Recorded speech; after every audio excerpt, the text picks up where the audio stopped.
Can barely stand on my feet. She does like a, I will leave. See how I'm like covering like she does at the door. These artists, they're musical unicorns, and you are your own musical unicorn, so we got to find out what your thing is.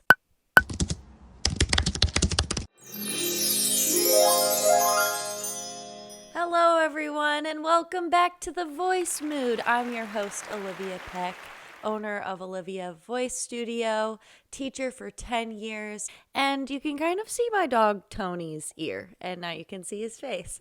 He's here too. What are we going to talk about today? One of my favorite topics. When you're just learning to sing, it's really helpful when you can use artists to learn from them. You can learn their songs, you can watch them, you can listen to their voice, and you can analyze what they're doing, choices they're making. Some artists are better to follow than others for beginners. That's just my experience as a teacher. When you're learning a song, you have to decide what you're going to make your own, and you have to learn the song as it is. I put together a little list of what artists you should listen to based on your voice type. And I'm going to also throw in what artists maybe you should avoid based on your voice type because of the pitfalls that I see often.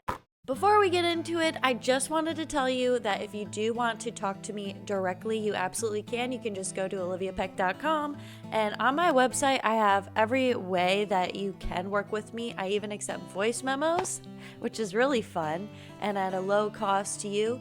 I have a course, just like everybody else out here on the internet. I have an ebook, so different ways to kind of learn from my teaching style and what I've come up with after teaching for this long.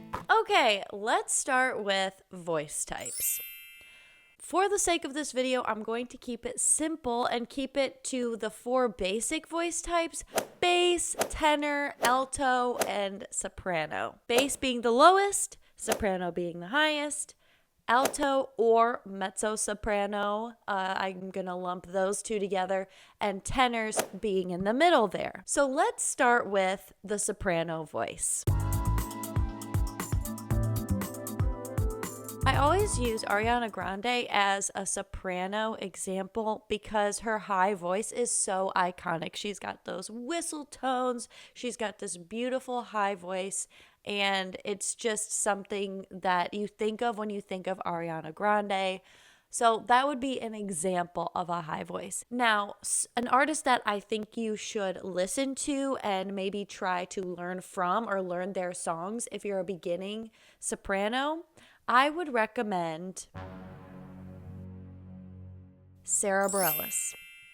You might remember Sarah Bareilles from that song in like 2007 or something that's like, I'm not gonna write you a love song cause you asked for it, cause you need one, you see. Well, she's got a lot of other songs out there now, and she actually wrote the music for the musical Waitress, and a lot of her songs sit in a really nice spot where they're really catering to a soprano who has a nice middle and low range, and it's not going to push you too high. And if you're emulating what she's doing, you're going to sing in a healthy way because she has a very healthy sound. She doesn't sound like she's pushing a lot, and she doesn't sound like she's belting all the time. She has a really nice balance of singing with her head voice, her mixed voice, her chest voice in a very attainable way if you're just learning to sing. And I still love singing her songs all the time.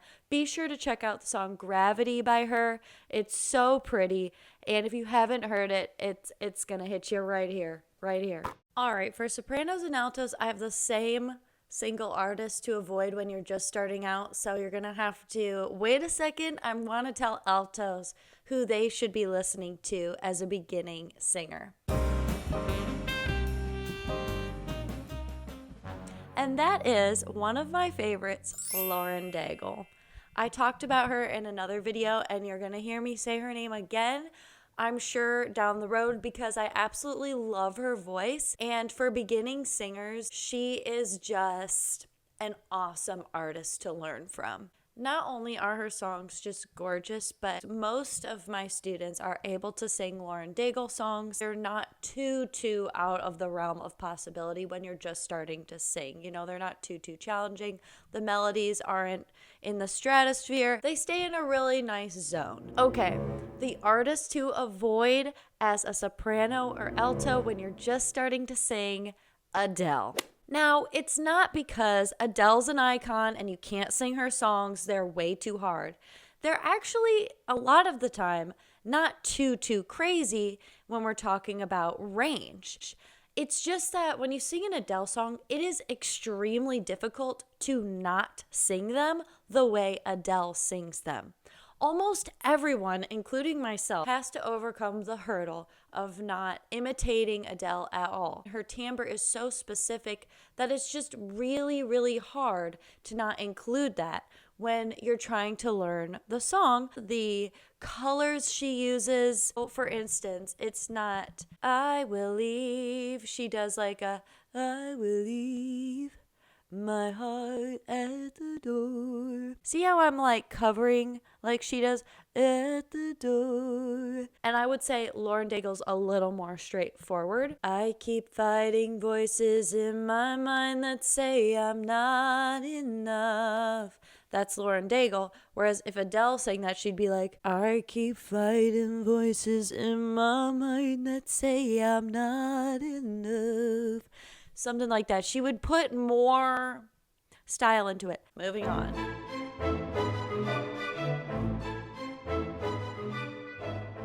Okay, tenors, you're up. Here's an artist that I would recommend for you. Michael Bublé. You're a falling star. You're a getaway car. You're the line in the sand. Yeah. You're my everything. Jane. Da, da, da. We love Michael Bublé. Who doesn't? Happy songs, straightforward. This is another one where if you're listening to Michael Bublé and you take any of his stylistic choices, it's gonna be good, okay? And it's attainable for a beginning singer. I really like Michael Bublé's tone, and trying to copy his tone would not be a bad thing. Some people put him in, the crooner category. That comes from this old school style of singing, which is great. Some hints of opera in there. Classical singing is a great springboard. It'll give you a pretty good foundation for a lot of types of singing. With the vowels, the diction, the big open sound, the use of falsetto, and just an open tone in general, using vibrato, using some resonance and nasal qualities, but it's not overpowering. Those are some of the things that Michael Bublé does that are really great and really great to emulate and listen to as a beginning singer. The tenors, I would say avoid this artist when you're first starting out. And I'm going to say Freddie Mercury. A lot of people want to sing what he sings, including me. You should enjoy it.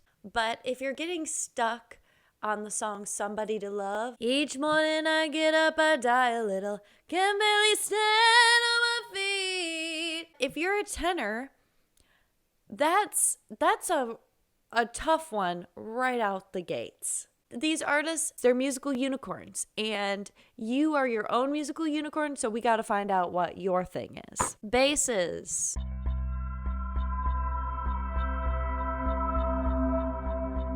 If you're a bass and you're learning to sing, I would suggest Frank Sinatra songs. We all love a little Frank at karaoke. If you're singing My Way, though, it's really long, okay? And we're in line, we're waiting. We are waiting for you to be done with that song. It's too long. With that being said, if that's the only song you know, sing it. It's a very nice song. Frank Sinatra, again, you're going to hear those notes of classical in there. And that's great. The open tone, a little bit of vibrato. The artist to avoid, I've had a couple of basses come in with the Sound of Silence Disturbed version. If you don't know what I mean by that, Disturbed is a band. It does actually get pretty high for a bass voice with the octave displacement effect. That is another thing that makes that song tricky. All right, the last thing I'm going to say on this topic is you can change the key to any song. If you want to sing a song, don't let the range of the song deter you. And certainly don't let the style of a song deter you, even if it is Adele and you can't sing like Adele and you're getting caught up trying to imitate her subconsciously and it's really throwing off your technique. I really recommend listening to other people cover artists and find those independent artists online and covers online that you like and that you can learn from what they're doing. Because oftentimes those recordings, especially live recordings, are more helpful to listen to. They're not overproduced. It's easier to hear what exactly is going on because you can hear the volume change with the style as it goes throughout the song, things like that. So those are some things to keep in mind as well. Once you've been singing for a little bit and you really find your voice and you know how to sing with your voice, it is easier to venture and sing all kinds of things. It's not always easy and perfect, but that's with everything, right? Like there are still songs that I love to sing that are still challenging for me, and that is the fun part about it. Music is so stimulating and it's so fun and it's challenging. Okay, that's enough from me. I hope this video helped you. If you have anything you would like to add, any artists you think are really great for beginning singers, please put them in the comments. I really want to hear what you have to say. Or if you have any questions, please drop me a note below and keep an eye out for my next live for a Q&A, and go ahead and check my YouTube description for that little schedule. Okay, thanks for watching. Bye!